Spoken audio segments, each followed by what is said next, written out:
mga ka-trending, welcome back to ZK Trend. Donnie Berry boyfriend kay Belle, spotted for the bitbit o care sa gamit ni Belinda.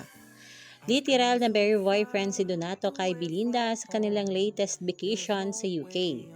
Ngunit noon pa man talaga ay sobrang pag-alaga na ni Donnie kay Belle at maging gamit ni Belinda ay grabe nga ang pag-care ni Donnie. Spotted na palaging dala ni Donato ang bag ni Belle na kahit halos di na magkasya sa kanya. Spotted din sa larawan na ito ang bag ni Belle sa tabi ni Donato.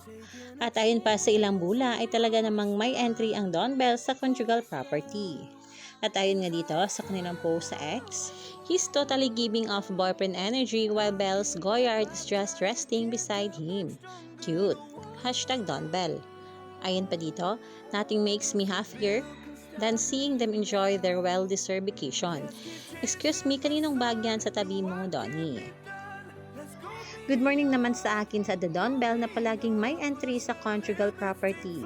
Mga ganitong galawan ang never mafi-fake. Highs, may genuine lovers. Don Bell. Never mabibiktima ng pickpocket si Belle dahil mayroon siyang personal na tagabantay ng bag. Donnie, ang scarf ng jowa mo nakakasayad sa lapag. Pakiayos please. Ha ha ha. Don Bell.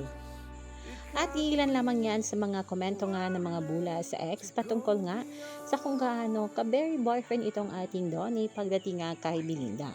Kaya naman ang mga bubblies ay sobrang tuwa nga sa small gesture na ito sa ating Don Bell. Kayo mga ka-trending, anong opinion nyo at reaction nyo tungkol dito? Hanggang dito na lang, maraming salamat sa inyong patuloy na panonood. Stay tuned for more Don Bell updates.